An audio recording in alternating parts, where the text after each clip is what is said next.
best in the world, and they're going to go at it for 25 laps at Iowa. Then we're going to switch to Circuit Gilles Villeneuve. We're going to run 10 laps there. We're going to run a couple of combinations of cars here. This is going to be exciting. And Tony, for some of these drivers that don't really hang out on iRacing a whole lot, they're about to get thrown to the wolves, I guess, because there's some experienced drivers here.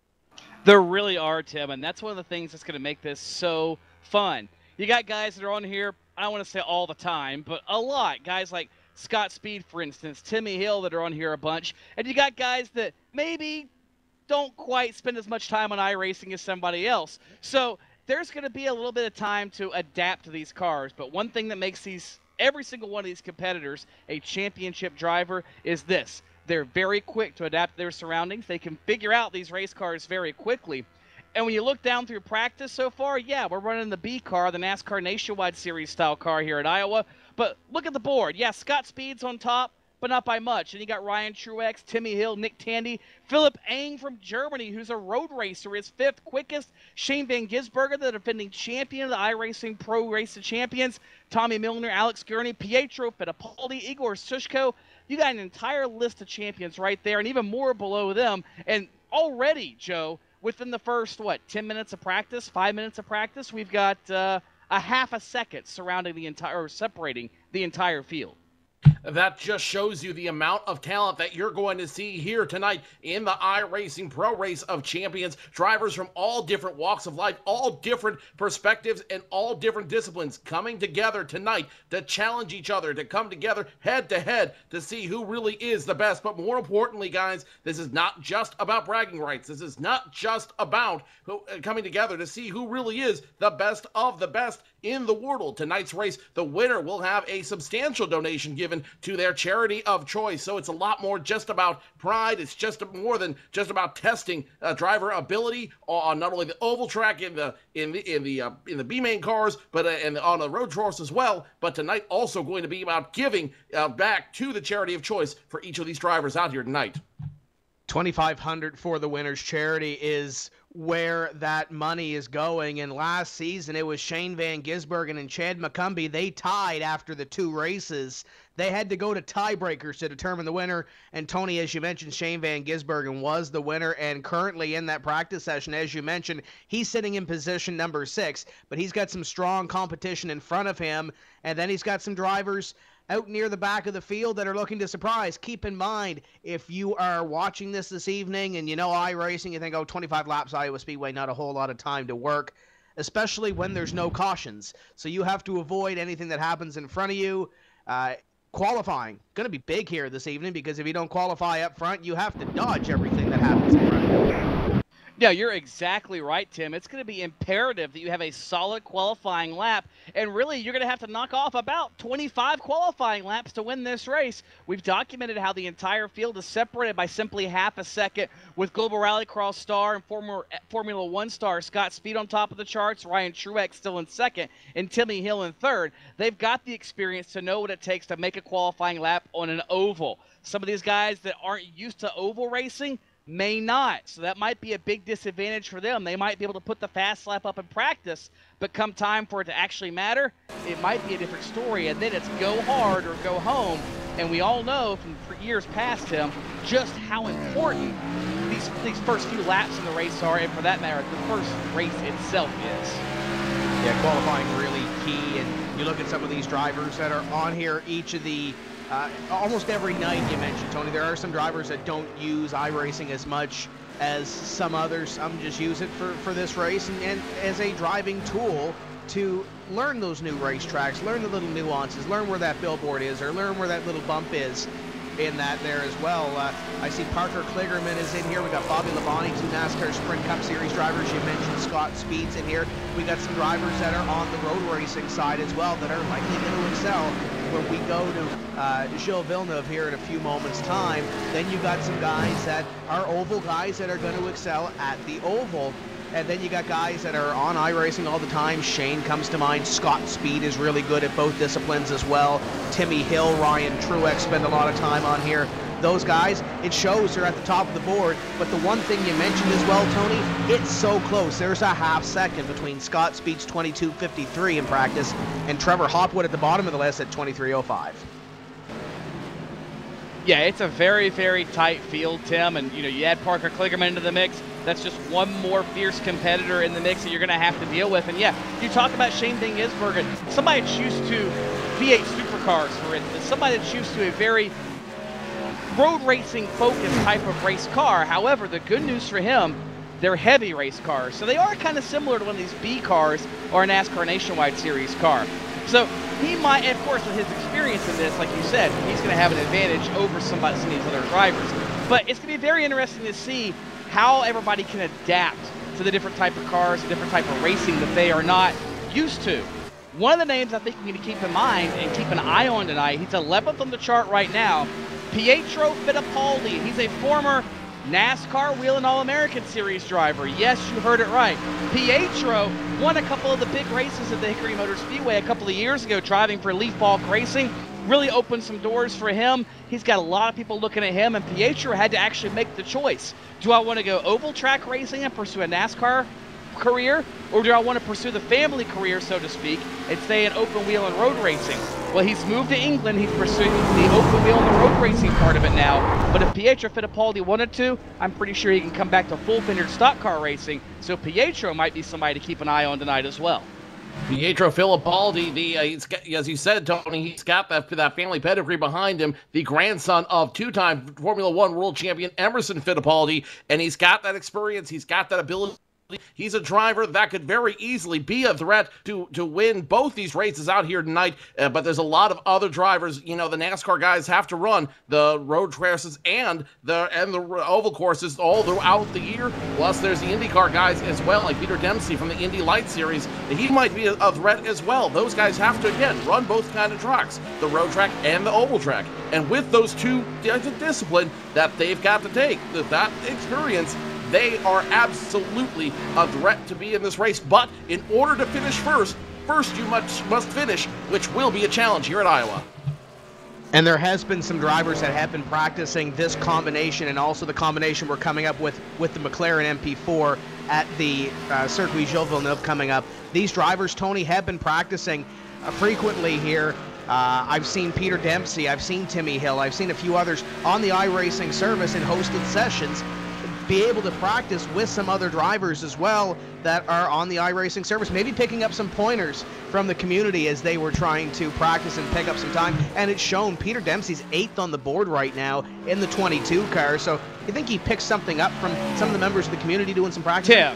Tim, it's Peter Dempsey. He's the guy that had the photo finish of the year in Indianapolis on the outside in the Indy Lights Firestone Freedom 100. Okay, the kid knows something about going fast on an oval track. He was an underdog then. Everybody forgot about him. He might be playing the same strategy tonight. I don't know. Mind you, we don't have a lot of drafting here like you do at Indy in one of those Indy Lights cars, but you never know. It might be Dempsey coming in the last lap on the outside in a four-wide maneuver like he did at Indy. It's hard to say. Question is, though, when's the last time they used a bump and run in one of those cars? I think it happens more often in those machines than you really realize. Not to happen very often, but nose cone to gearbox, hey, it works, I guess.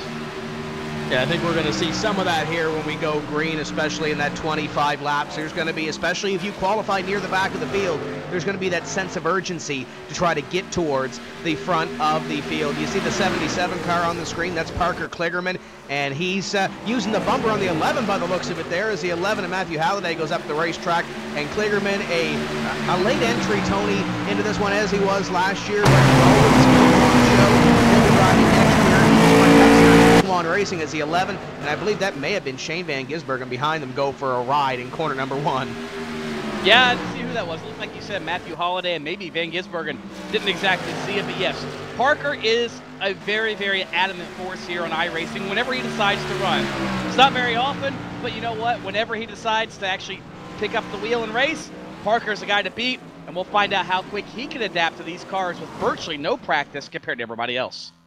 We're going to step away for a moment, qualifying coming up, and then the first leg of the iRacing Pro Race of Champions, the 3rd annual here on iRacing Live. Don't go away. First feature at Iowa coming up.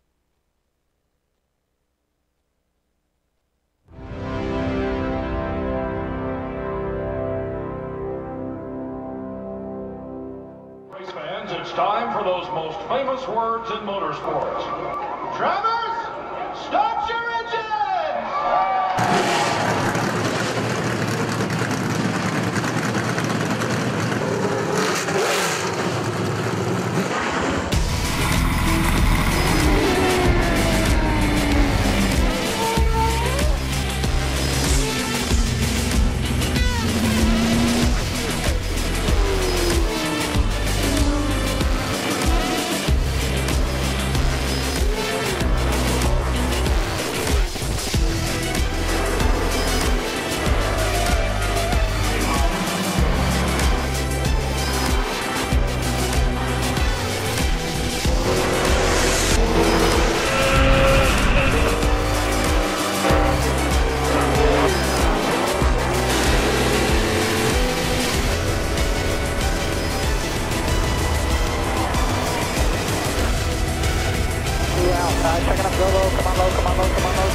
Michael Conti comes up at a corner number 4 in the checkered flag. He wins his first NASCAR iRacing.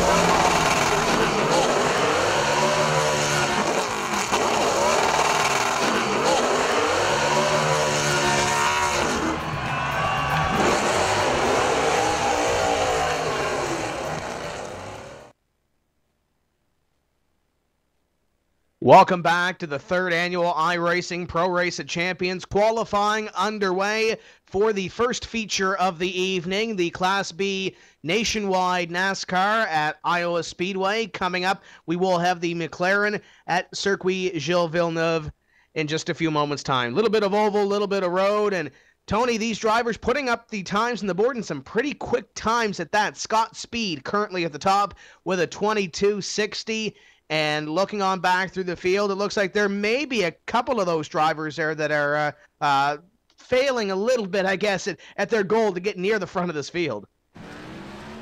Yeah, absolutely, Tim. And it's going to be fun to see how these guys progress. Already Spencer Pimpelli, the road racing veteran, having some issues in qualifying. And we've got a special guest here as well. Brian Blackford joining me here tonight, NASCAR-iRacing.com Series World Championship driver. And Brian, this is the first time you get to see one of these from this vantage point. What do you expect from some of these pro drivers tonight?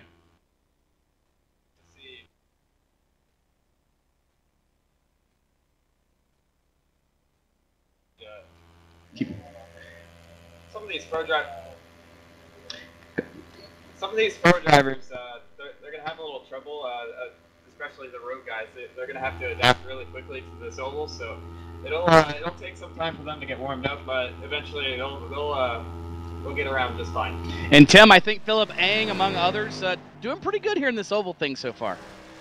Yeah, he's currently second on the board. Timmy Hill, Ryan Truex, two of the oval veterans in third and fourth. 19 have taken time so far, and we've been 3.5 minutes into this qualifying session. So there will be some drivers. Justin Wilson's another name, Tony, that's familiar with iRacing. That's about halfway through the pack right now in P11. Bobby Labonte is in P10. So there's a couple of drivers that are mid-pack that I think we're going to have to watch here in this first race, because if they can get a little bit of momentum, that confidence thing goes a long way, doesn't it? It really does, Tim. It goes a very long way, and already Pietro Fittipaldi having some issues. And you talk about Labonte and these guys in the middle of the pack. Good laps, but not good enough. Pietro Fittipaldi, it appears, must have touched the concrete on one or both of his laps, neither of which has counted. So Pietro is going to be having to come from all the way in the tail of the field. Our friends at iRacing Brazil that are streaming and co-streaming with us, they're not going to like that one by any means. Cars down on power. They're not going to like it by any means because of the affiliation they have with that driver, with God, that, I thought I'd give you a head start. Affiliation, if you will. But sometimes that's just how the way it goes out there on the track. Chris Diamond, the 49, finishing up his laps out there. Diamond going to end up in the middle of the field as well. And I've got to wonder, guys, those drivers who are in the middle of the field, do they have a little bit of a disadvantage because they're going to have to climb the salmon ladder all the way up through this field and ultimately try to get to the top? Remember, not a whole lot of time on this field, 20 laps in order to get up to number one. And once you're at number one, it's only downhill from there going into the road race. And it's more like dodging some rolling chicanes if you're starting halfway. Let's Because put if the you have microphone it in your in front mouth. of you, you have to dodge those spinning race cars in order to get around. And the good thing about this, Tony, is there's also some trash talking going on. I know Parker Kligerman just told Scott Speed, I figured I'd let you get a head start on this one, and Scott said he appreciates it. So there's a little bit of a start between those drivers. I don't see Parker's time on the board, so that must mean that he's going to start at least 20th, and here comes Tommy Kendall on the track in the number 18 coming out of Ford, taking the green flag. Yeah, Tommy Kendall actually one of the late attempts here to qualify. This is a 10-minute session, so you got all the time in the world to think about it, do whatever you need to do, and Tommy Kendall taking the top lane in turn 2. That's not going to work out for him. He'll see if he can take that driving expertise of his and keep it off the wall. Cannot, and it looks, I think we were supposed to have onboard camera footage with Tommy Kendall. Don't think that worked out too well for him, guys. Don't think that worked out too well for him at all. That is not the lap you want to run here at Iowa. That is not a lap that's going to work. You run that high line a little too hard, and guess what? You're going to go spinning like a top, and that could mean the very end of your night. Good news for these drivers, they do have one more after this. Bad news is a bad start here might not end up or bad finish here, I should say, might make it that much harder for you when you go green flag racing in the road race out there. You talk about hey guys, I'd like to introduce myself. Already starting I'm out here. Igor. Remember to remind Parker don't think Kligerman in the 77 machine. He's already I know back 15. many people here, but I'm here competing in Japan.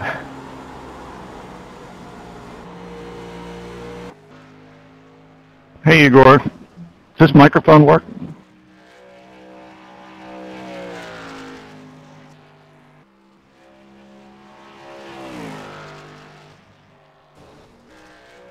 Now, I know we talked about charity a little bit, Tony, and we want to bring up Martin Plowman's charity. Hello. That is the Snowball Express, and he's got a lot of kids watching this evening. We want to say hello to them. Snowball Express is a charity for children of fallen military heroes since 9/11, and you know Martin's going to be gunning for that $2,500 top prize for them, and it looks like he's starting about mid-pack, so position number 8 on the start for Martin Plowman. He can work with that, I think.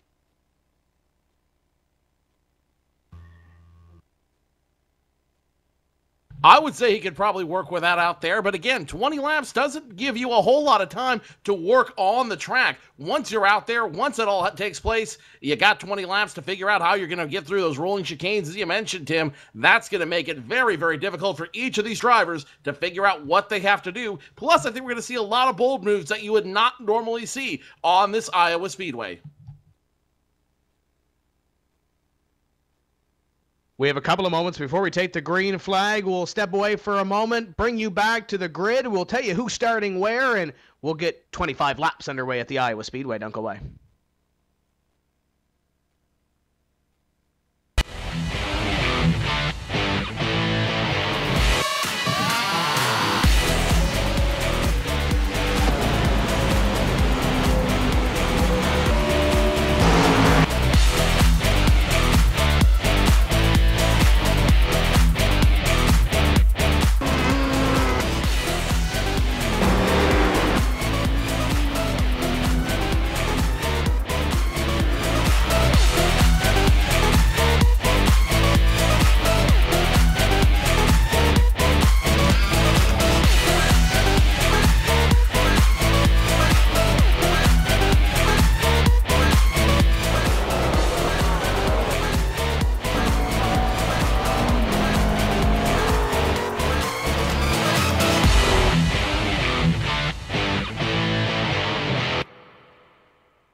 Just a few moments before we go green at the Iowa Speedway for the 3rd annual iRacing Pro Race of Champions. 19 drivers have taken time. There's going to be a few more at the back of the field going green. And Tony, let's go down our starting grid for this one, because this one is going to be special. It's Scott Speed on the pole with a 22.60 to the outside. Philip Ang, the 17 at a 22.63 around this Iowa Speedway.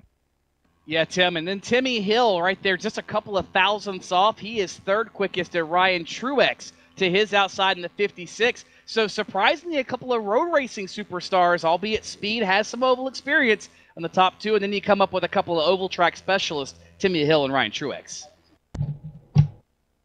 And then we got Nick Tandy back there in position number 5. Shane Van Gisbergen, your defending champion. He wants to defend. He rolls from 6th. So much about NASCAR.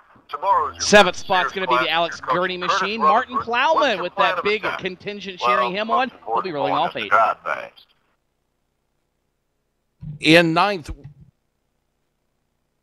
9th place is Barry Waddell, and Bobby Labonte going to roll off in position number 10. Justin Wilson, the IndyCar veteran's 11th. Peter Dempsey, the Indy Lights driver, is 12th.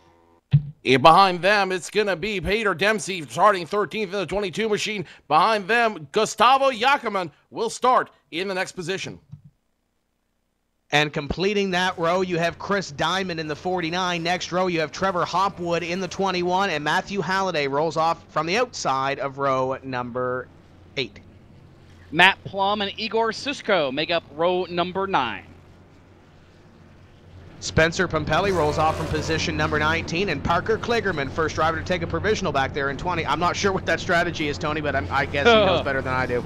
I think that's Parker trying too hard in qualifying. It's probably what happened, truth be known. Tommy Milner going to be rolling off the tail of the field, as will Tommy Kindle and Pietro Fittipaldi. That's a pretty stacked last couple of rows, guys, in and of themselves. Let's have to see what they can do on their way to the front. It wouldn't surprise me if they find their way up front in a hurry. Like I said, 20 laps does not lend itself to a whole lot of time out here. It does not lend itself to being timid out here. You got to go, and you've got to go in a hurry. And guess what? At less than a mile here at Iowa, those laps are going to click off very, very fast. Tony, I don't know if we caught it, but Igor Shushko's looking for one of the pit road limiters on these cars. NASCARs aren't equipped with those. Hopefully he doesn't have to come down pit road in 25 laps, but if he does, he may be getting a black flag for speeding on pit road. Yeah, that might be very well the case there, Tim. It's you got to be used to these cars, understanding what happens with them, and that's part of the whole getting used to the thing process we talked about earlier. And time's up. You better be used to it, or else it's done. You got 2 laps to figure it out, and that's under caution. After that, it's go time. So you're going to have Scott Speed rolling off from the front row here, and Scott was dominant, I believe, in the oval session last year as well, but struggled a little bit on the road, was one of the favorites going in. If Scott can put together 2 very consistent runs here, and by consistent, he very could well win both of these races. Watch for Scott Speed and watch for him to set a blistering pace here early, but a guy like Timmy Hill starting right behind him, if he gets a good start here, the 15 is going to follow him. The First Racing Ford Mustang pace car going to lead us around one more time, and next time by, Tony, we'll be going green. Yeah, Tim, next time by it will be chaos ensueth in turn number 1. And Brian Blackford, you've been in this situation, but you're a professional iRacer. These guys are professional physical car drivers. Do you think you might have some nerves if you were in the physical car compared to kind of the same situation they're in now? Oh, certainly. I know Scott Speed definitely has a lot of experience sim racing, so he's going to be strong. And honestly, I'm just really excited to get this started because this is going to be a heck of a show, and I'm glad to be up here with you guys calling it. Down the back straightaway, the First Racing Ford Mustang pace car out in front, and look at the pace that Scott Speed is setting, a little ways behind the pace car here. Maybe playing some mind games with some of these drivers as he tries to get a good start on this one. The 3rd annual iRacing Pro Race of Champions set to go green with Speed on the front row, and look at that start. Green flag flies. He and Timmy Hill are gone, and they caught the 17 of Ang on the outside, sleeping. Top 3, single file into 1. Single file, and hello, just about Timmy Hill got into Speed. Up the racetrack will go Scott Speed. They're side by side for the lead in turn number 3. The NASCAR Sprint Cup and Nationwide Series driver Timmy Hill to the inside. Looks like he will lead lap number 1 over Global Rallycross superstar Scott Speed. Timmy Hill might know something about this track. He's done well in Iowa in the past. We'll have to keep an eye on how they move. No, they move. They're on the track. Gisbergen goes around in turn number 1, all by his lonesome. He got pinched down. He'll roll the car over. They're still piling in behind him, but Van Gisbergen, the favorite, is out of this one early.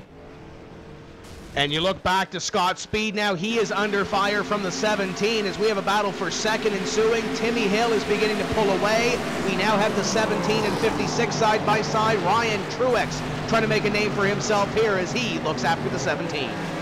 And remember those watching on MRN, iRacing Live, iRacing Brazil, even our partners on Nesson, this is a shootout. 25 laps, no cautions, no holds barred. It's run what you brung and hope you brought enough. Right now, Timmy Hill has got enough over Scott Speed and company. Top 5 are single file. But, Joe, that big wreck in turn number 1 there in the early laps really spread the field out. As you run...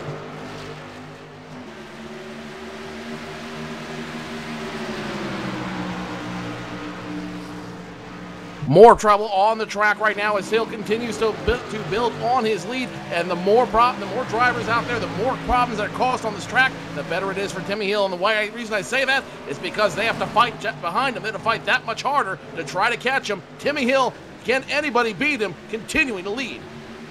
Shushko goes a lap down, and Tony, he may have found some sort of limiter because that car is not up to speed to the leaders, as he's going to fall a few more positions behind. 56 at Truex going to make the move as well, but Timmy Hill sets a pace out front. You mentioned shootout.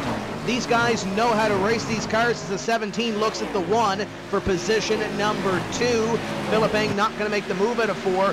Timmy Hill knows how to save tires in this sim. Is he pushing a little bit too hard here early, because he's gone over Scott Speed? Yeah, and Timmy Hill, with that experience we talked about earlier, might be somebody to watch. Somebody else I've kept my eye on here, guys, and they're starting to trade blows right now.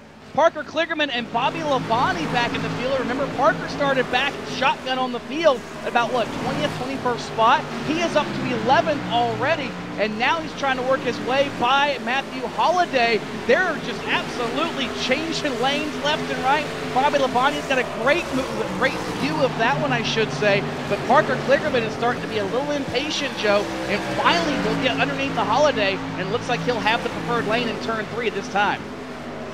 So Parker Kligerman picking up position out there on the track. What you're starting to see right now, what entertains me, is the drivers that have spent a lot of time in the sim, a lot of drivers that are using the sim as an education tool. They're the ones who know how to command these tracks well, and they're the ones that you're seeing excel early in this race.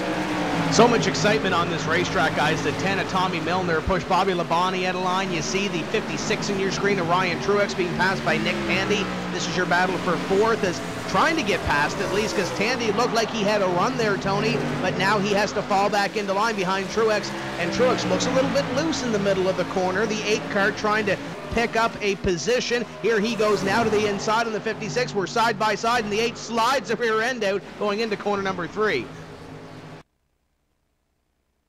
Yeah, Tandy's doing a good job figuring this deal out for a guy that comes from the former Grand Am Series, the American Le Mans Series, now the two-door United Sports Car Championship, as well as the Porsche Super Cup type series. This is something good for Nick Tandy, because this type of racetrack really favors that driving style where you can back the corner up, be easy through the center, and mat it on the way off. But I think Ryan Truex is trying to teach him a thing or two right now as we watch this battle as well up towards the front of the field, Joe. A lot of hairy moments on the track as that 11 of Halliday tried to figure out where he's going to go. Spins out in the back straightaway. Now he's going to get back around. Now the 15 machine going to get close. That's Timmy Hill continuing to lead out here on the track. And as we talked about earlier, if you can stay out front, if you can start out front, that's the place to be, because this shootout is not going to take any prisoners out here. It's either you finish first or you don't. Cross flags this time by halfway for the 15 and the 1. We'll have 13 completed at the stripe and 12 to go, as the 1 of Scott Speed has closed that gap from about 6. We got a couple of wrecks in front of him. Timmy Hill's on the wall. Scott Speed just pushed him in. There was an incident with some of the drivers off turn 4, and now Timmy Hill is out of it. Scott Speed went rallycross style on him and just nosed him out of the way, and now the number 1 machine is P1 once again, with Philip Eng in position number 2, and Ryan Truex has now caught that group. He might be the car in the best shape out of that trio. Timmy Hill with heavy damage on the front end. Scott Speed also having damage on that front end. Ryan Truex now in the position you want to be in. And with that oval experience that Truex has, he is definitely a threat to take away this race. Down the back straightaway, and you look at the top two cars, Tony, there's a little bit of front-end damage to the Ford Mustang out in front and the Chevrolet Impala in second. But you look at Ryan Truex, that car looks fairly clean on the nose. Truex, though, has to catch those guys in front of him. He's got 10 laps to do it. Question is, can he get up to the top two? Or possibly, maybe we see something like we just saw, and those two leaders get a little bit antsy with some of those lap cars. Well, it wasn't even so much the leaders getting antsy as it was a blocked racetrack, Tim, but Scott Speed has tried to make that car work on the top side. And remember, there is more banking here at Iowa from the top side. It's progressively banked, so you got a little bit more up there to work with. However, our expert driver in the booth here, Brian Blackford, you've seen these situations with these cars. How much does that type of damage actually affect Scott Speed and Philip Eng as Truex and company are trying to chase him down? Well, it certainly affects your top speed quite a bit at the end of the straightaways, but actually it's not too bad just as long as he doesn't start overheating. That would be my big concern right now, because that front end looks pretty severely damaged at this point. Oh, big trouble! Scott Speed just pile drove the number 16 machine of Barry Waddell, and that means we have a new leader, Joe. Ryan Truex will inherit the lead as a result of that big incident. So Ryan Truex now in the catbird seat. Right place, right time for Truex. And now he's going to start leading some laps here with a handful of laps to go. You're going to see a replay up here now of that. And once again, the leader is the victim. The 8 car of Nick Tandy, though, is now in position number 2. Philip Eng has fallen to position number 3. I don't know if he has enough time, Tony, to catch these top 2. He's been a little bit quicker, even with that little bit of damage, but he only has 6 laps to catch those top 2. Yeah, he might have some time to do it, but remember, Eng has got damage to that race car, and he was ahead of this group beforehand, but he's not this time. The guy I'm really keeping an eye on right now, but I think for sure he's going to run out of laps, guys. Look in the 4th spot. Look who is in 4th. That number 77 machine of Parker Kligerman has driven his way from the tail of the field up to 4th. He's avoided all the chaos, all the wrecks, all the insanity, but Parker Kligerman is up to 4th, and he is coming. Problem is, I think he's going to run out of laps, Joe. And sometimes that's exactly what you need. You don't need to be the fastest car out there, you just need to be the smartest car out there. But with time running out, Parker Kligerman might not have the time in order to get out there and get up front, but crazier things have happened here in Iowa. He may have to play a little bit of defense, though, Tony, because here comes Tommy Milner, and the 10, the 22 of Peter Dempsey are working up on the 77 of Kligerman. If Kligerman can continue to hit his marks, he should be fine, but we've seen some strange things happen up near the front of this field. The 22 trying to catch that 10, he may be overdriving it a little bit of wiggle from the 10 at a corner number 4, that time by 3 laps remaining, and Parker Kligerman does have, I believe, that may be a lap car ahead of him. That is the number 21 of Trevor Hopwood being shown 5 laps down, Tim, so he'll probably move out of the way and not be an issue for these leaders as the top 2 come underneath the stripe. It's popsicle sticks in the air for Truex and Tandy, Joe, while Kligerman trying to hold off the battle or the 10 machine of Milner for 4th. Up front is where it's at as they work their way off into turn number 3.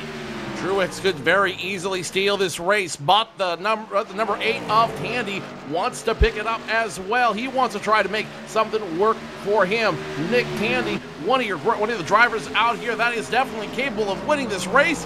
He has got to make something work. Final white flag in the air. One more lap before we decide who's going to win this one. Truex got on the apron in corners 1 and 2. The 8 car going to have to make something happen here. Down to the inside in corner number 3. Can he make it stick? Nick Tandy, what a move. Truex on the outside, contact made. 56 slides it at a 4. Who's it going to be at the stripe? Dead even. Give it to Ryan Truex. Truex is your winner over Tandy. 23 1,000ths of a second, Tim. That is short track racing. That is what we pay money to see. And thanks to our friends at iRacing, we didn't have to pay a dime to see it. And the cool part is you can be part of it too at some point with iRacing. That's the neatest part about it. And that's how awesome this sim is, Joe. That's something you see on TV on highlight reels. And we just saw it here, live, on iRacing Live with our partners Nesson, MRN Radio, and iRacing Brazil. That is a replay that they're going to be watching for years to come. When we talk about we talk at the 4th annual Pro Race of Champions, we're not going to talk about the lap 1 wreck we had last year. We are going to talk about this incredible finish and how Ryan Truex was able to hold it off, and now he's going to have a huge advantage going into the road race in just a moment. But the overall champion, guys, has to go through Circuit Gilles Villeneuve as well. It's 10 laps coming up in the McLaren MP4. So Ryan Truex, Nick Tandy, if they want to win the $2,500 for their charity, they've got to do well coming up in the next stage as well. You see the last lap rolling here for your leader. So, boy, and you look back there, Tony, we talked about Parker Kligerman. He had Tommy Milner go to the inside of him at the same time. And Milner is going to finish in 5th by only 0.2. Yeah, Tim, great racing throughout the field. As you watch this replay, look at them. They're banging fenders. And the thing I love, Nick Tandy, the road race expert out of the United Kingdom, out of England, took to this oval racing thing pretty doggone quick. He and Ryan Truex, one of the best up-and-coming stars. I do believe he's actually part of the NASCAR Next program. Richard Petty Motorsports has been looking at him. Joe Gibbs Racing's been looking at him. So he's against one of the best oval track racers in the field.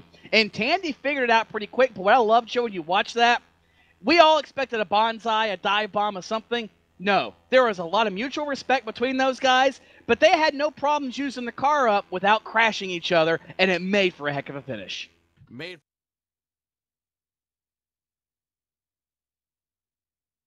go to the road course in just a moment. I expect to see a lot of the same driving, but it is an open wheel car, so it is going to be something completely different, as Monty Python has once said.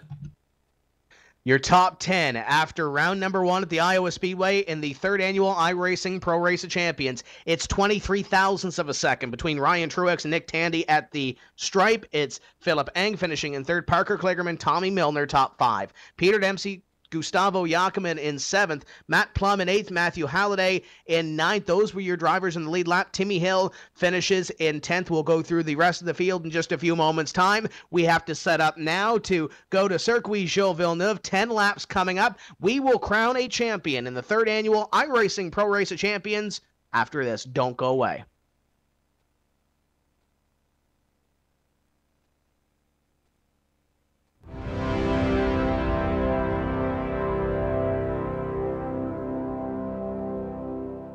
Fans, it's time for those most famous words in motorsports. Drivers, start your engines!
Michael Conti comes up at a corner number 4 to the checkered flag. He wins his first NASCAR iRacing.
Welcome back to our coverage of the third annual iRacing Pro Race of Champions. Ryan Truex wins at Iowa. Nick Tandy in second. We have caught up with our fourth place finisher, Parker Kligerman. And Parker, I guess you told Scott Speed you were going to give him a little bit of an advantage, and I guess it didn't work out for his favor, but you finished in fourth. Talk about that race from the rear. Yeah, that was fun coming from dead last to finish fourth. But, let's not focus on our race. I think we should focus on Scott Speed's crying and obviously his Twitter post at the moment. I just think we should really center on the fact that he comes in here, he practices a lot, and he doesn't seem to be very successful. And that's what I was looking at in this whole deal. I don't really consider I'm really racing against anyone else than Scott. So hopefully he comes back from McLaren and we can beat him there too. Well, didn't he have an issue, I think, last year in the road race, too, that ended up, I think, 1 or 2 laps in, and then he quit? So maybe he's building something up. He's going to win this race at Montreal, maybe. Yeah, I think he's been working on this for a while, so I'd hope he gets something out of it. But, at the end of the day, it's Scott. He's kind of a loose cannon out there, and you never know where he'll end up. But most importantly, I'm excited to have this opportunity to race for charity. Put on by iRacing and everyone that's involved in this PSRTV. Thank you guys, and we're having a lot of fun, and hopefully it's going to a good cause, and most importantly, hopefully we can take home the trophy. For those that might not know, though, you do a lot of road racing on iRacing. When you're on the iRacing service, yes, you do some oval stuff, but you also play around with some road racing cars as well. So how familiar are you with this McLaren? And I know you do a lot of laps at Circuit Gilles Villeneuve, so I know you know the racetrack. How do you know the car, and is that going to help you at all here? Well, I did about 1 lap of practice, so I knew my time in my practice. I said, I could probably shave a second off that, and then someone was telling me that Shane Ben Gisbergen had about a second on that. So I don't know. I know he's going to be pretty good at the road courses. He's always very fast. I've raced with Shane a lot, and I do enjoy the road course racing on the sim. It's really fun. The tracks are amazing. Bathurst, which just came out, was one of the coolest tracks I've ever driven in my life, and I think it's a really great representation of that. And I'm just as I said before, excited to have this opportunity that iRacing puts on to race against all these guys, show more people the service and what we do here in iRacing, and hopefully more people come join us. Well, you do have the leg up on Shane as well, because he finished 23rd in that first race, so there's a little leg up on him as well. And I know you're excited about the real world as well coming up in 2014. You're going to be racing your first full season in the NASCAR Sprint Cup Series. Yeah, really excited for that. It's a big opportunity to go to the Sprint Cup Series as a rookie and full time with Swan Racing and Toyota and everyone involved in that program. And just it's going to be a tough season building that organization and building them into hopefully being a championship contender one day. But it's an opportunity that I couldn't pass down. And as I said before, I'm very grateful for it. And hopefully we get things started at the right foot at Daytona coming up here in the test at January and obviously into February in the 500 and so on and so forth. So looking forward to that. But right now we got to go win a race at Montreal. So I'll see y'all later. We'll let you go and get some practice, and that's Parker Kligerman. And you want to talk about practice, guys? I know Parker's done some of this road racing stuff. It's going to be exciting to see this number 77 work here this evening.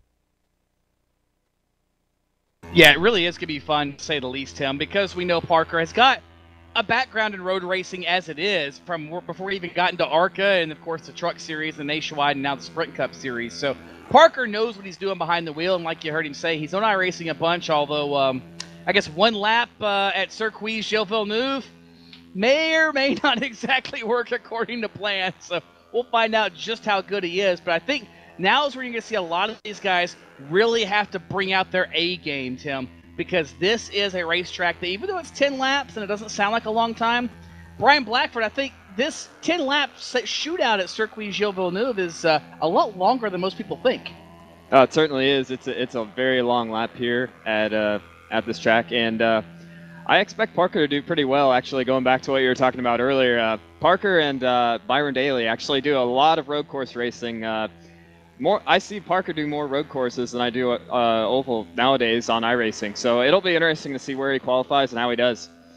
And of course, we'll find out how that all works out, Tim, but it's going to be fun to see these McLarens. We don't see McLarens a lot on PSRTV or even our sister network, the Web Racing Network or iRacing Live. We don't see them very often on hardly any broadcast type events. So it's going to be fun to see what these cars could do as far as a race goes, I would think.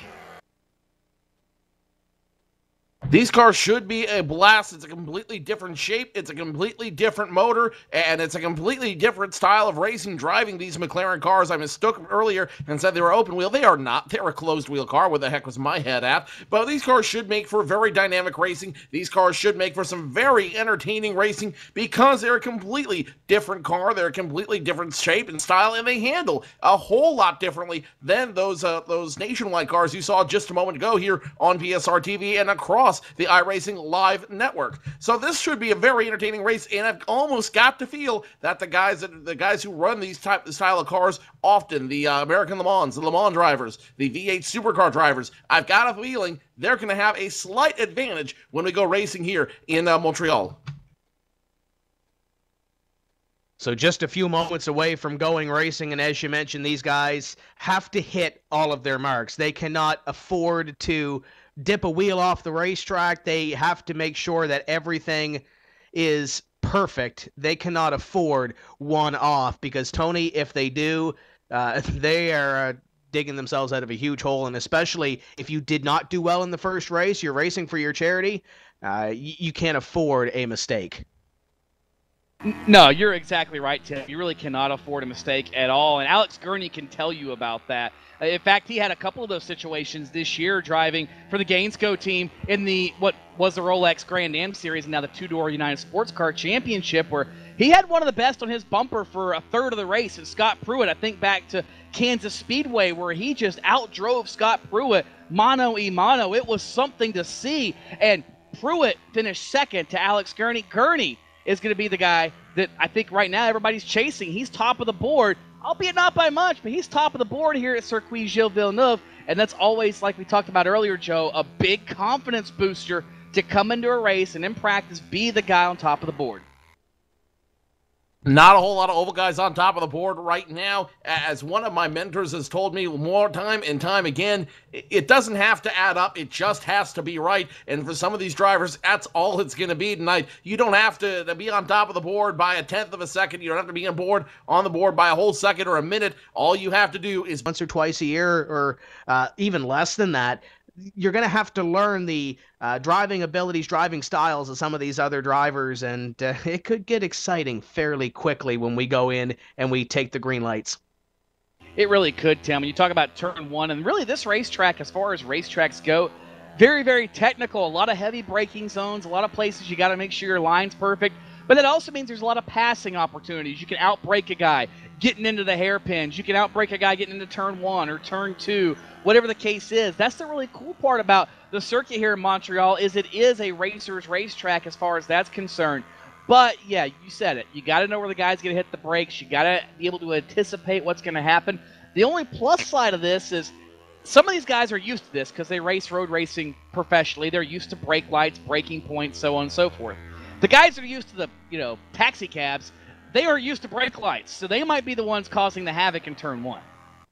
It might just be a tactic to kind of get everyone else jammed up behind them and cause a little distance between the haves and the have-nots. And it wouldn't be the first time we've seen some of that kind of strategy play out here at a road course like this one you see here in Montreal. This ought to be very entertaining, especially watching how the guys who run the oval courses run this track, seeing how they're able to adapt their driving style to this multi-turn, very quick track in what's going to be a very quick car.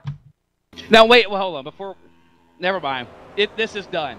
Scott Speed has got this figured out, guys. If you don't watch the rallycross race this year, Scott Speed has it figured out. Beat him to turn one, 10 laps later, you win the race. It's that simple, right, Tim? Yeah, you just got to cut a couple of corners and everything else and drag the thing sideways. And, yeah, I think he's got it figured out. He's just got to keep it on the racetrack and hit that teleport going into the corner, right? Tim, there's no racetrack. Well, there is a racetrack at rallycross, but you do grass, you do pavement, you do everything. So Scott Speed has this figured out. Well, yeah, I guess he does. I guess there's really no sort of fight about that. Nonetheless, I digress. So continue on with your point. Sorry, I had to get that one in there. That's my pick for turn one is Scott Speed. After that, all bets are off. But turn one is Scott Speed. But right now, Scott's Tony, sitting on top of the board right now, but a lot of other drivers behind him all hoping to pick up some position as well out there on the track. Ryan Truex among them. He won the first race. He's got a lot on the line tonight. He can sweep, and I guarantee you, knowing the competitors, that the competition, the competitiveness that comes with the Truex name, he's going to want to take it all, win both races, and sweep it, not only for bragging rights, but for that $2,500 payday for his charity. We're going to go to qualifying here now, and this is where everything gets exciting, Tony, because we're going to go racing here in just a few moments. We're going set from the previous race. It's different from last year, I guess. So Ryan Truex and Fittipaldi going to start on the front row, and it's it's a little bit different. These guys that did well in the oval have the advantage. They really do, but again, the oval guys, theoretically, are going to finish well in the oval. They may struggle here. Conversely, the road guys may struggle on the oval and excel here. They are going to have to pass all these oval guys, but the problem is there's a bunch of road racing guys, Tim, that are up front, but most notably, we're missing Nick Tandy. Where did he go? Nick Tandy's presence will absolutely be missed on this field. Nick Tandy, the Porsche factory driver, the American Le Mans, and the Grand Am Series driver, that guy is his presence will absolutely be missed out here, because I've got a feeling he was one of those drivers that absolutely could take away this race and not look twice. Revving the motors, getting ready for the green lights to come on. Standing start here in round number 2 of the iRacing Pro Race of Champions is underway, and everybody will scatter. Clean start so far, but Tony, I don't think this will last for long. Nope, already we got cars off track. Parker Kligerman's one of them. He makes contact, and we got chaos behind him. Big Gisbergen gets plowed again. Sushko is in it. Looks like Labonte somehow makes it through. Spencer Pumpelly caught a piece of it, and they're still 3 wide on the main, so the straightaway after him. All kinds of chaos happening, and Parker Kligerman has problems. Kligerman, Halliday, and there was one more, Tony, that was up in the air, and I couldn't get a number on it. Yakiman, and the 8 is all kinds of destroyed. Parker's back rolling again, but he is going to lose a bunch of spots and a bunch of time. He's going to lose a bunch of time, and it's not going to be a good look for him as he tries to find something to work on this track for him. Can he rescue it, guys? I don't know if he can.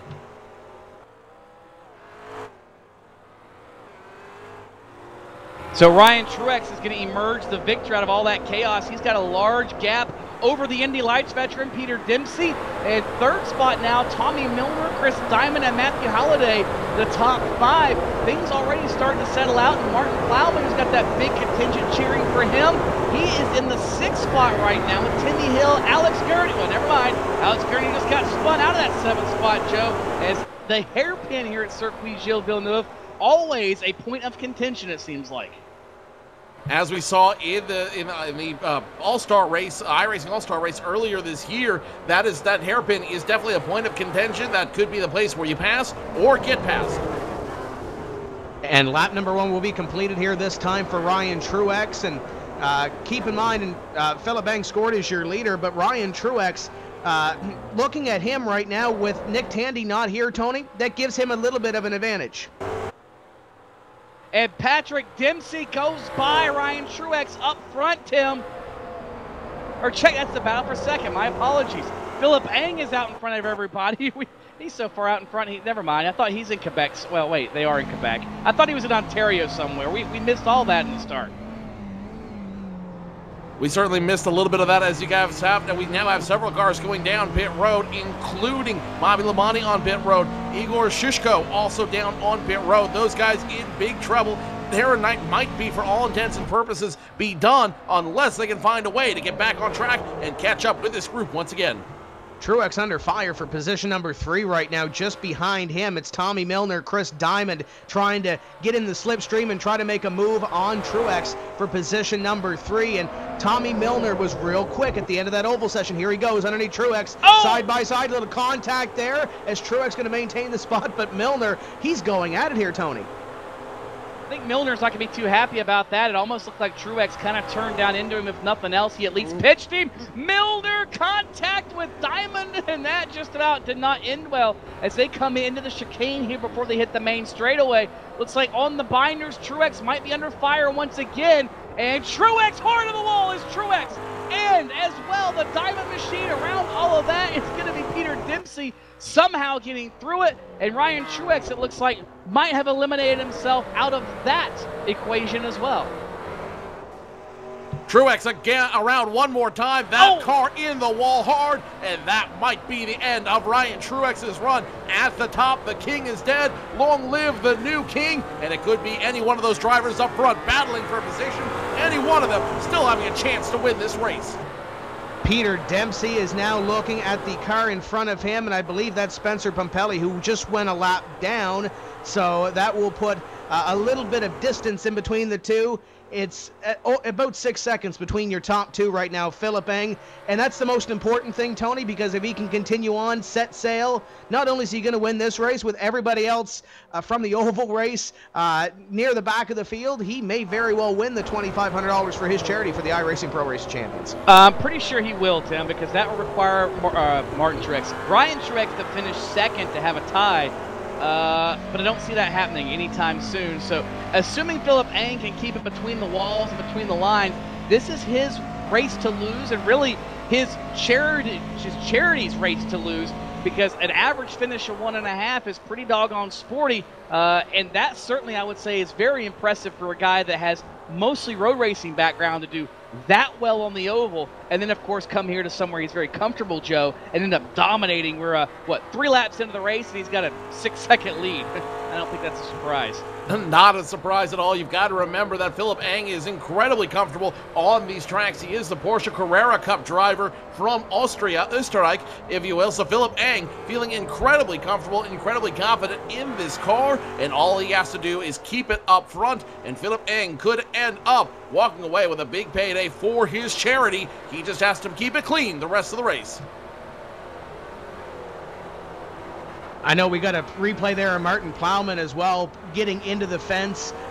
Front and back end damage to that race car. I know he's got a lot of fans watching here this evening, Tony. That car is not optimal right now, but look at the couple of these oval guys moving up. And I say oval guys, Scott Speed is Hurst in both. He's moved up to position number 5. Timmy Hill is up to position number 4. So there's 2 drivers that started out the oval race well, didn't end well for them.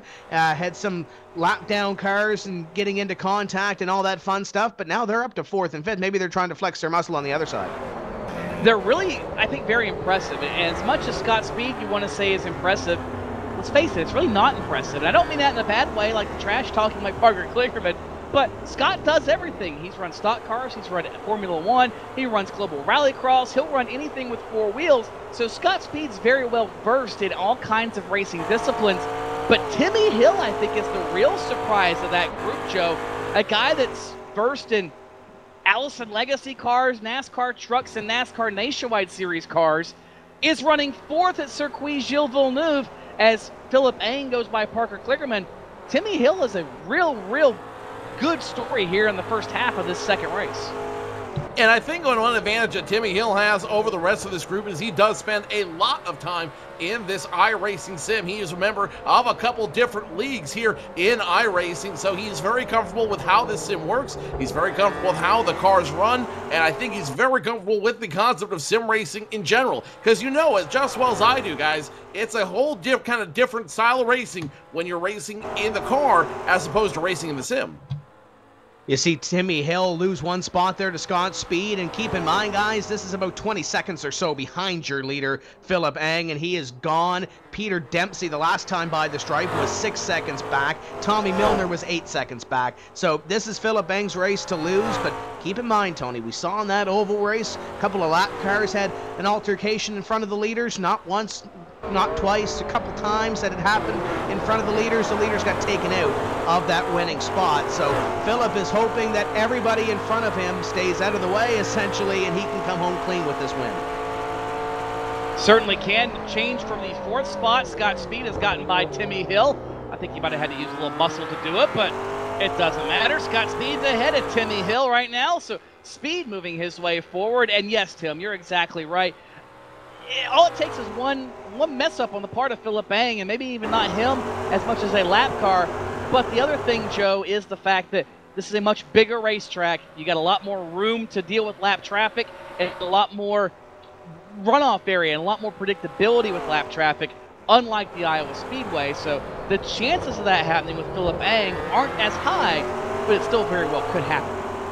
Meanwhile, back in the back of the top 10, the V8 supercar driver from Australia, Shane van Gisbergen, he's trying to make a run now. He's up to 9th, and now he's looking for the 35 machine of Martin Plowman, the FIA WEC driver from the United Kingdom. He is a former 2013 24 Hours of Le Mans winner in the LMP2 class. So those two drivers, both very familiar with road racing, both very familiar with how a very powerful car can work and drive around this track, and I wouldn't be surprised to see those two dogfighting before this race is over. How about Peter Dempsey, guys? He is closing in on your leader. It was a 1.5 seconds the last time by. The difference in lap time between the 34, your leader, Philip Eng, and the 2 of Peter Dempsey. Dempsey is closing in, and he could very well have something for the leader. But, Tony, the question is, how wide does the 34 make it if the 2 and when the 2 possibly gets to him, because he is closing in a hurry? He is, and if he can keep that rate up, he'll be on him in about 1.5 laps, Tim. 2.5 seconds the last time by as you ride on board with Peter Dempsey, the Indy Lights driver, working his way through that final chicane before the main straightaway. Whoa, out of shape is Dempsey over that last left-hand curve, but nonetheless, he'll hang on to it. This time at the line, Eng crosses, Dempsey will cross the stripe. The gap, 4.6 seconds. So that time by, Eng was able to stretch it out by a full second, Joe. So whatever slowed Philip Eng down the lap before apparently didn't do it that time, or maybe something else we missed slowed Peter Dempsey down. Nonetheless, it's back to manageable for Philip Eng with 4 laps to go. Philip Eng has one thing on his side, and this is the fact that he knows how these cars work and how to drive them. Peter Dempsey, the Indy Lights driver, more used to driving an open-wheel car out here, and those open-wheel cars handle just a little bit differently than these cars do out here. But nonetheless, it's going to be a very entertaining battle to see these two come together as time runs out. Less than 4 laps to go at this juncture, and still anybody's race to walk away with. Back in round position number 10, Ivan Shishko in the 14 machine, getting around the 1 of Gurney, and those two drivers continuing to fight. And if you're the second place driver, Peter Dempsey, you're at this point, you're less than 4 laps to go. It's about 4 seconds or so between yourself and the leader. You got to go big or go home right now. You got to use every single piece of real estate around this racetrack that you can to gain time on Philip Eng. You got Parker Kligerman in front of you as well. Parker is a lapped car, Tony, but he's keeping pace by the looks of it here with at least Peter Dempsey the last couple of laps by. So there's a couple of battles here throughout this racetrack. Philip Eng is trying to walk away with the iRacing Pro Race of Champions for the cumulative title and also the road racing side of things here, but there's little battles here throughout this field. Scott Speed has made some distance on Timmy Hill, but Timmy Hill is still there trying to keep in the slipstream of the 22. Yeah, he's trying to learn something, and that's something I'll give Timmy Hill some credit for right now, Tim, is the fact that he's trying to learn from one of the best former Formula One driver, Scott Speed, and Timmy Hill, I think, has done a great job of that. We've talked about his prowess here on the iRacing Sim and how it does seem to help him when he goes to places like Circuit Gilles Villeneuve in a Nationwide Series car, but this, I think, kind of solidifies it. You get out with all these professionals that are your peers in the world of racing, albeit various disciplines of racing, but you can run this well in something you're not that familiar with and have no reference point for. A lot of these guys that he's running around, Joe, do this road racing thing for a living, and Timmy Hill is hanging out with them, no problem. As iron sharpens iron, so does man sharpen man, and I think that's what you're seeing out here, you know, with the increased competition, with the increased skill out there. He's learning a little bit with every lap that goes by, and it wouldn't surprise me if he continues to run very well out here and takes this experience, takes this learning experience, and applies it somewhere else down the line. It looks like Philip Eng tacked on another 0.6 of a second onto his lead the last time by. We are working up to 2 laps to go this time by for your leader, Philip Eng. Peter Dempsey, Tommy Milner, Scott Speed, Timmy Hill, your top 5 the last time by. Leader comes by here, 2 laps to go for Philip Eng. 6th through 10th, Matthew Halliday, Martin Plowman, Tommy Kendall, Fittipaldi, Gurney complete your top 10. At this point, we have 13 drivers on the lead lap, back to Shushko, Yakiman, and Diamond, and then everybody else, Tony, is 1 or more laps down in this 21-car field. But Philip Eng, the goal is simple. Keep it on the racetrack. You had Peter Dempsey catching you for 2 or 3 laps by a second and a half, and it looks like Dempsey, the last time by, mirrored the time of your leader. He's not catching him, and he's got to catch him by 2.5 seconds in these next 2 laps. Yeah, it's going to require Philip Eng to have some major catastrophe happen, but nothing's out of the realm of possibilities. Remember, Iowa not even half an hour or so ago, it was pretty chaotic, so anything can happen to Philip Eng, and he's praying at this point nothing does happen to him. The good news for Philip Eng is there really isn't a lot of lap traffic anywhere ahead of him. He's got 1 car and Chris Diamond ahead of him at the end of the lead lap, and Gustavo Yakiman just worked his way out of the hairpin. But I think both of those drivers have enough control of their cars that they'll go ahead and yield to Philip Eng, realizing there's not a lot to really gain. So I think Philip Eng, again, if he can keep between the walls at this point, Joe, is going to be in the catbird seat as he's coming to 1 lap to go this time when he crosses the stripe. And Philip Eng's just dominant out here on this track, this driver. Everything has really come together for him here at the track in Montreal. This driver really able to take control of the race and really be bold with his McLaren car. I have to give him some credit for his skill set, for his ability. And as they go 1 lap to go at this juncture, he's got this locked up. Now the question is, who do we make out the $2,500 check to?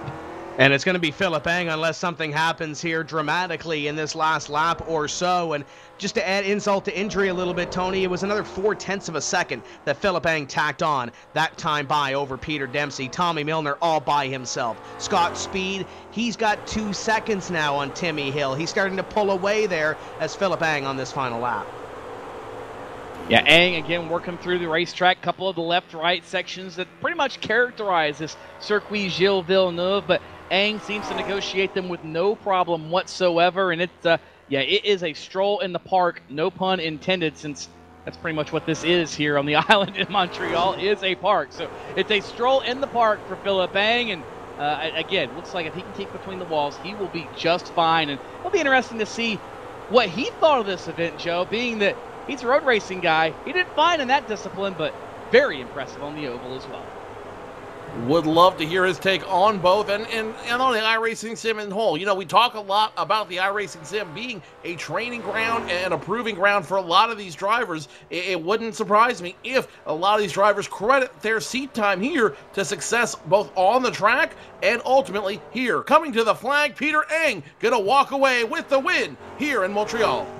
Philip Eng comes down the final straightaway, and he'll get in the slipstream of one of these lap cars and take the checkered flag here. Well, Philip Eng is your winner of the iRacing Pro Race of Champions, and $2,500 to his charity.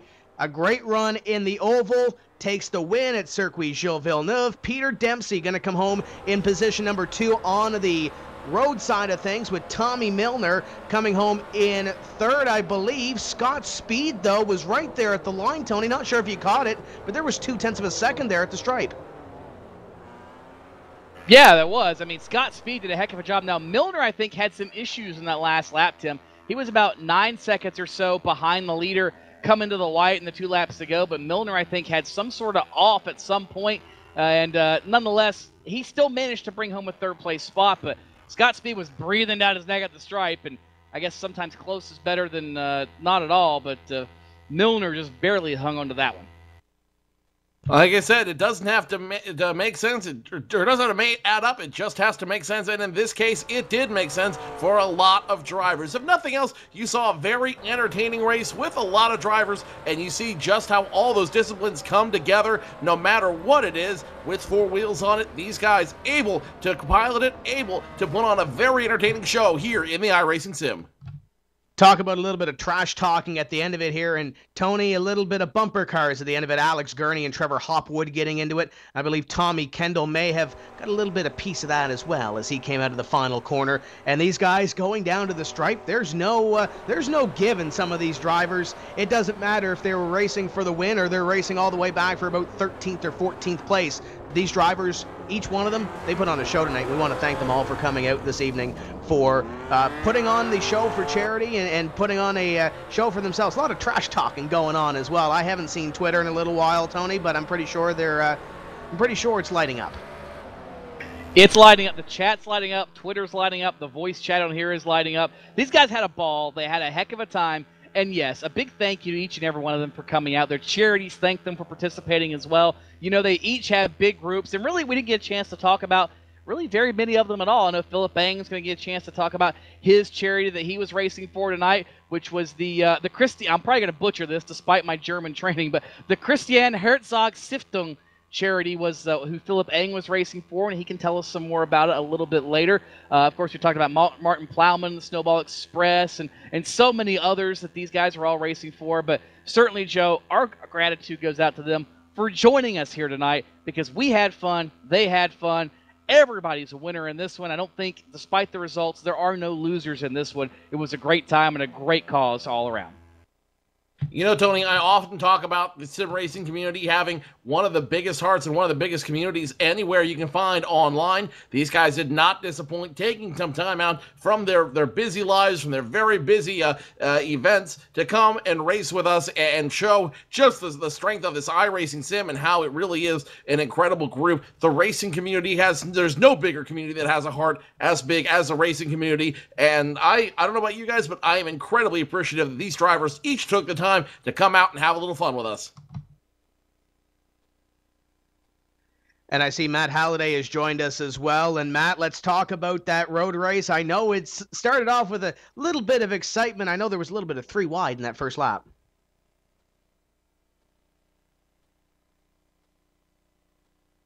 Matt Halliday, it's Tim Terry here in the booth. You got a copy?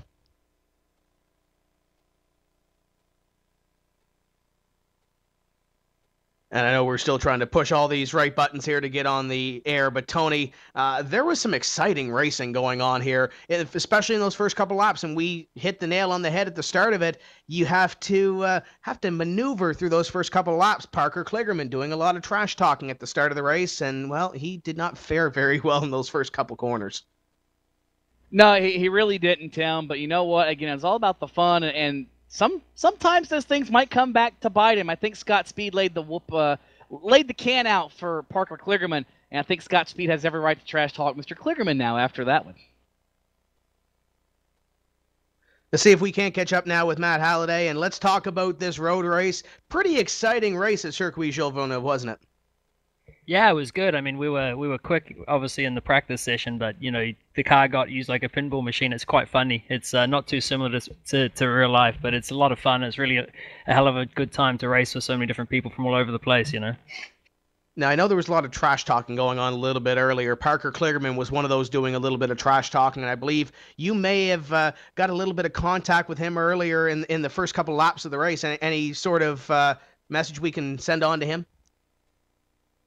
Who, me? I don't know. No idea who that is. I guess that's one thing. But let's look at the overall. It's a great experience here. I know this isn't your first time you've done the iRacing Pro Race at Champions. What do we expect next year? I know this is a great starting platform for you. 6th place here. We're going to get a win next year, aren't we? You know, I'm not as good on the sim as some of these guys, but it's a good fun, you know, a lot of laugh, end of season, everyone having a bit of fun, and, you know, it's really cool to see so many people from, you know, that you've raced with in different championships. You never get probably a chance to do it in real life again, with all the guys in one place at one time. So to get on iRacing and have a bit of a bash is a lot of fun. Now, V8 Supercars, I know, is the series you race, and what's the plan for next year? What are we looking at for next year? No, the V8 supercars, I do 3 races, just the endurance races over there. But the last few years have been in Europe. Sports car racing with Audi this year, or GT racing, sorry, the year before with Porsche and the GT1 World Championship. So would like to obviously be in the United Sports Car Series this year. But of course, we did a test a couple of weeks ago at Daytona. Now you sit back and wait, and it all depends on teams and people getting the budgets and stuff in place. So if that doesn't work out, I live in a nice sunny place. I'll sit on the beach with a cold beer. I don't blame you. Now, I know Philip Eng took away the trophy tonight and took away the $2,500 for his charity. Before we let you go, give us a little bit of a plug for your charity, who you were racing for tonight. I always represent PETA, which is, obviously, look after the animals. We do what we can. There's a lot of cruelty that goes on in this world. Terrible place at times. So. And that's Matt Halliday, and we want to congratulate him on a great run this evening. Tony, a fantastic show that these drivers put on, and Matt Halliday, another one of those, finished in position number 6 at Circuit Gilles Villeneuve. Halliday, good run for him, and a guy I think that had a run that maybe wasn't quite up to expectations, and maybe it was above expectations. It's hard to really say. Tommy Kendall, and Tommy, we all know that you are known for your road racing prowess. I mean, we see you on Test Drive and everything else on TV. You had a great stint in the Trans Am series for years and everything else with wheels. So what'd you think about this whole iRacing Pro Race of Champions deal?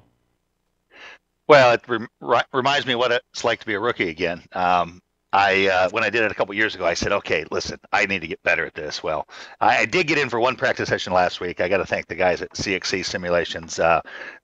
Letting me drive their sims is like letting a rookie into an F1 car, because it's way better than I am. But it's fun, as Matt was saying. It's a really unique opportunity. You have people all over the world, and through the wonders of this technology, can get on the same track and race together. So I'm a little disappointed I couldn't just kind of keep it clean through the oval. I spent probably 6 minutes in the pits trying to repair damage, and so that's not the way to get her done. So, but the last run just stayed out of trouble, and snuck into a top 10 there at the end at Montreal. Now, you've been a guy, and iRacing touts how this sim is about the closest thing you can get to reality without being in a physical car of some sort. And you've been in about everything you could possibly be in, except maybe a space shuttle, and maybe you've piloted one of those too. We just don't know about it. So how real is this sim, and how difficult is it to really get a hold of it, and how much does your experience in all those different types of cars actually help you? And conversely, could something like this sim help somebody launch their own racing career at a local road course, club track, or a short track, or whatever? There's no question it could help someone, because the hardest thing to do is get seat time, and so they don't correlate exactly to real life, but it's getting better and better.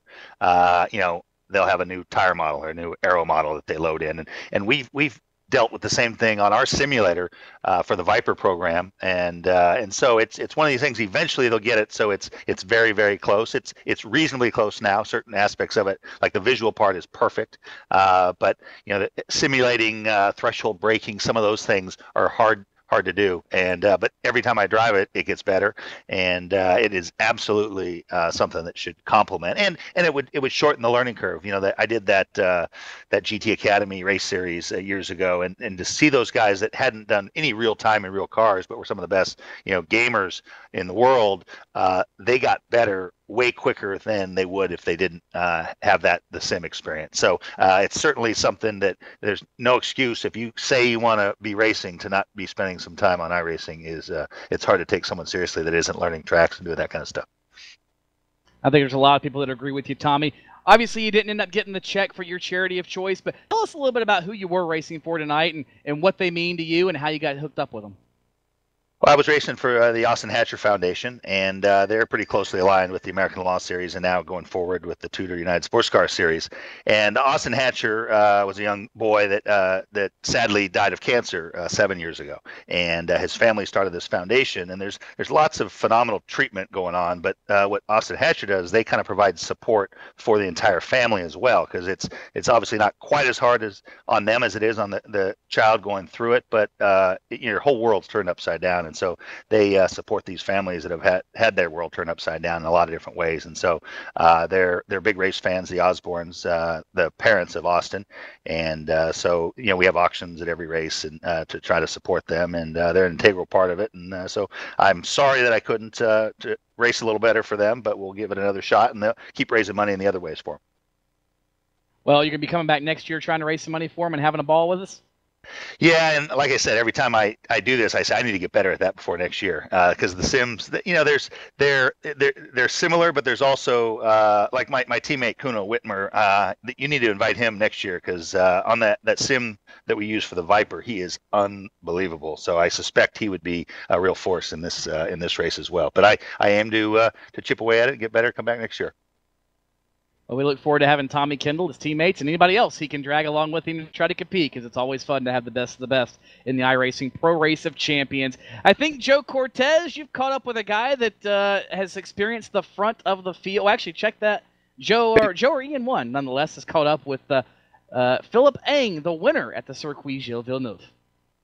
Philip Eng walking away with a good finish on the oval, an even better one here at the track in Montreal. Philip, wunderbar, no?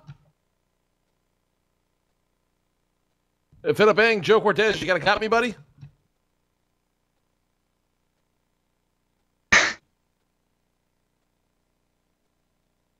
Philip Eng, our winner here. I think we've got him back here after some technical issues. Philip, great win tonight. The second track here at Montreal, you seem to really have got a handle on it. To what do you attribute the win?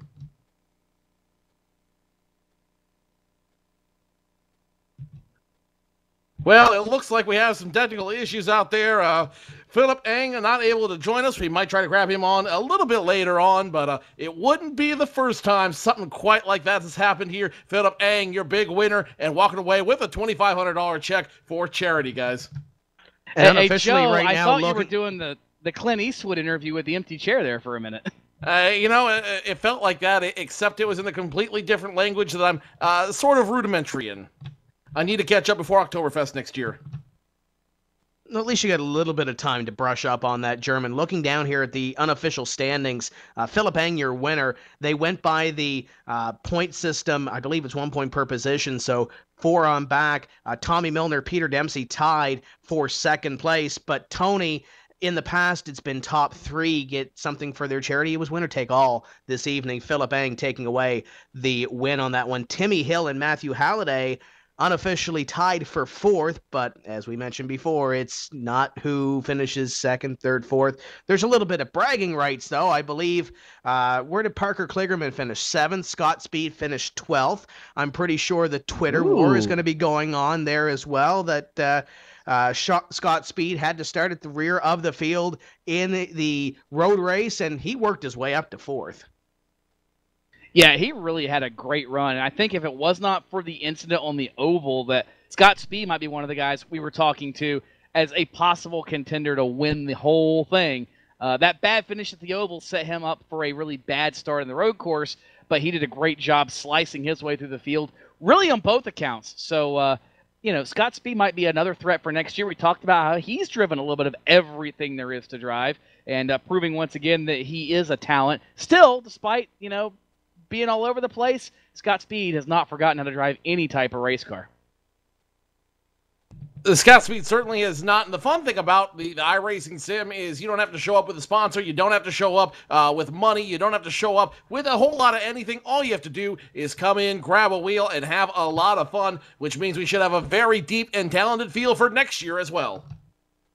And you look down through the list here, Tony. Ryan Truex was your winner at Iowa. He's going to finish in position number 10 when it comes to the point standings here in the combined 2 races. So there's some drivers that excelled on one and had some issue on the other, or vice versa.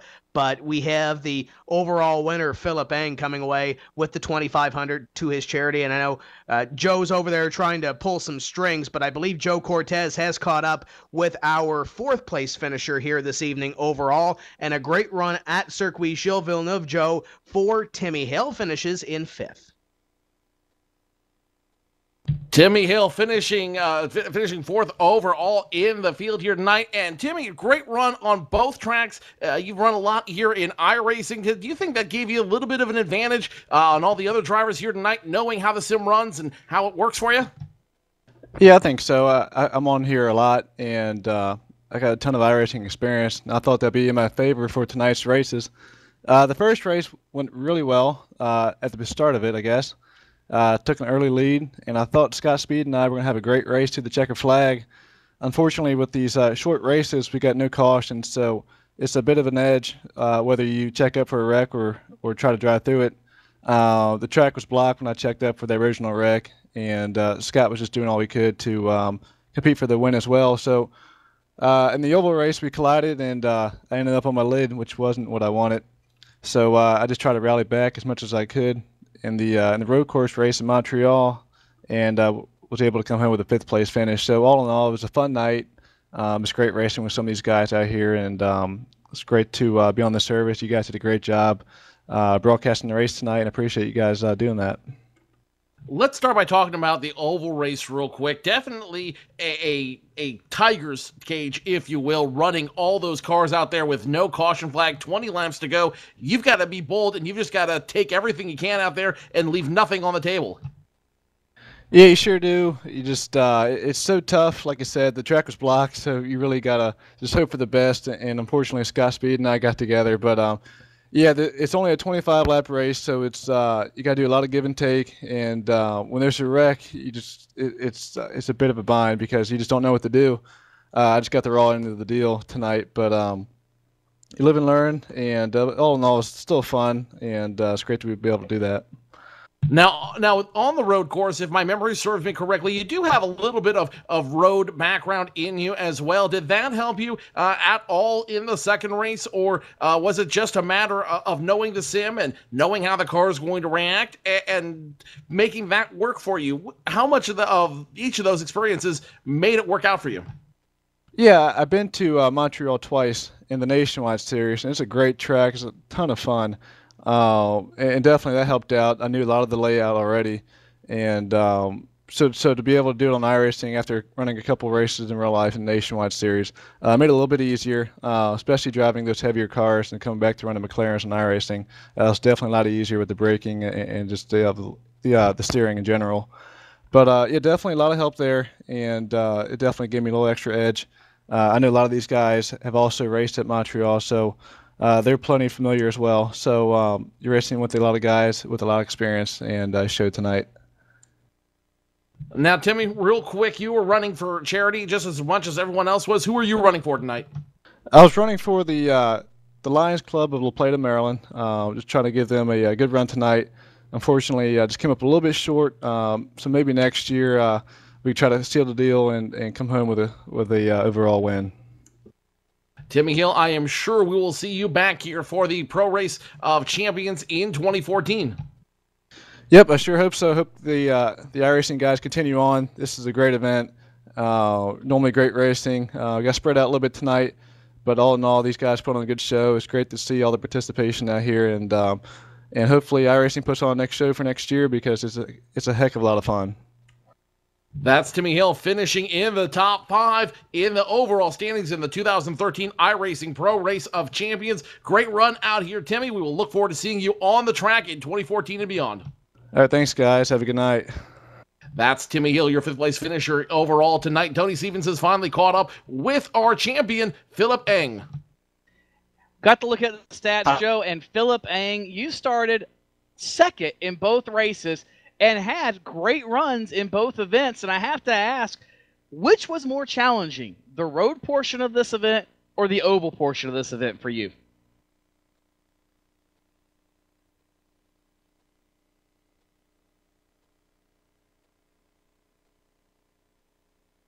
We'll try this one more time, Philip. Make sure you got some signal over there. Make sure you've got a connection. But what was more fun, the road or the well, never mind. He just got dropped out. So technical that's the downside of the simulated racing thing, guys. You're only as good as technology is, I suppose. So no. Is what it is, Tim. But hey, we tried to get a hold of Philip Eng. Maybe we can do one more. Yeah, we'll see if we can't get him in here one final time. But as we mentioned before, we want to thank everybody and all the drivers that came out here this evening. I see Philip. We're going to try to get that reconnection working out here. Tony Stevens is over there making sure that he's good to go. Let's try it again, Tony. Philip, we'll have to keep this short probably, but what was the most fun for you, the road or the oval portion tonight? The oval, definitely. I was a bit lucky, of course, but in racing you need luck sometimes. I had very good coaches with Robin and Matthias. They were cheering for me as well as Mario. They hope they hear me now. It was very good fun. Thanks for the event, and if next time the event happens again, I'm definitely with you. Well, we certainly want to see our defending champion back next year. There's no doubt about that. Philip, tell us about the charity that you were racing for, how you got involved with them, and what they exactly do and what they mean to you. It's called Christiane Herzog Stiftung. It's a German foundation that deals with kids that have mucoviscidose.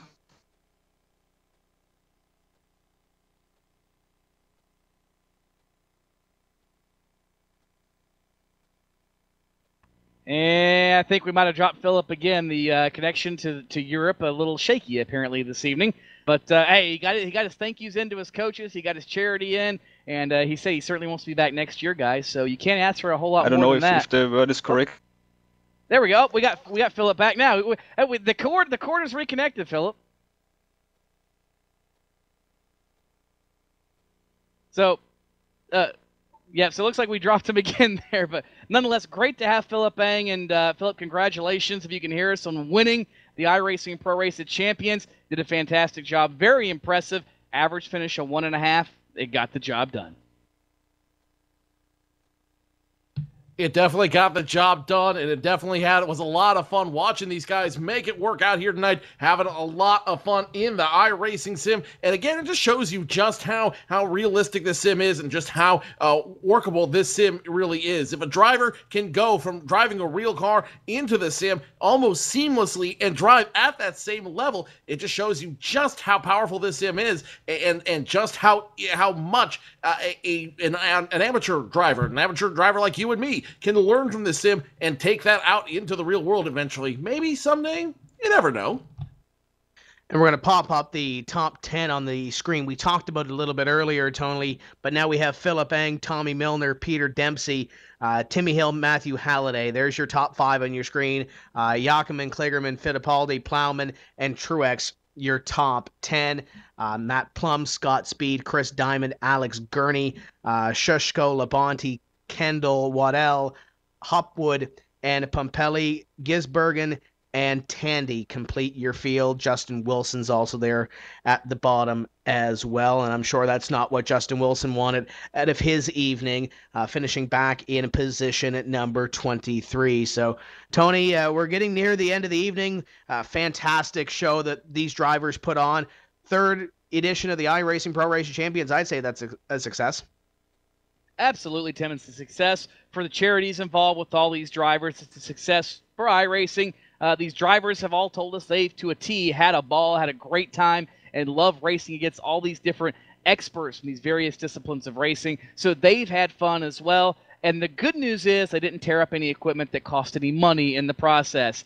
They can hit the reset button and have a brand new car ready and set to go. And I also think that before we continue with some final thoughts, that maybe Ian Bushing has got a phone update. Somebody calling in to the PSRTV studios. Ian?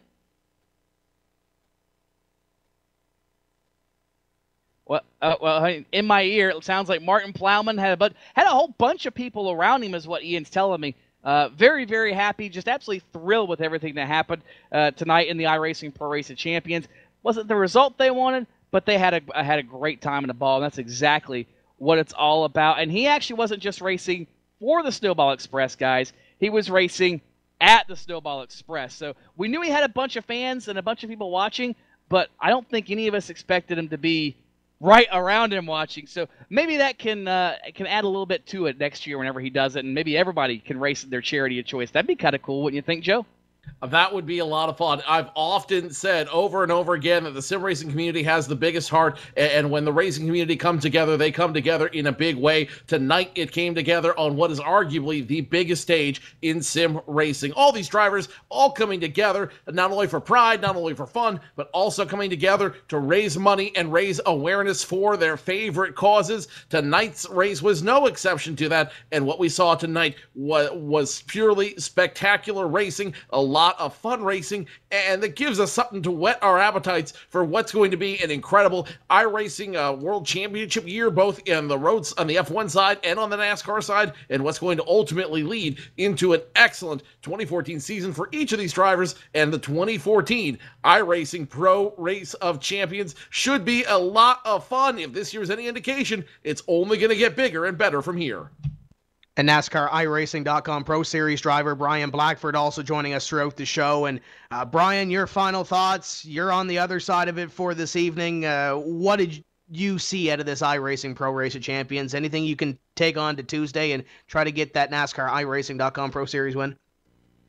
Well, not so much to take into Tuesday, but I definitely got to see how Tony does his broadcasting behind the scenes, and he does a heck of a job, and he's got so much to look for. And not only that, he has to call it how he sees it. And I had a heck of a time watching that, but I wish we could have had longer races, honestly, because we had so much to talk about. There was so many great charities, and like Bobby Labonte, we hardly ever called his name tonight, but he was out there, and it's amazing how much talent we gathered for this race. So it was a lot of fun, and I got to thank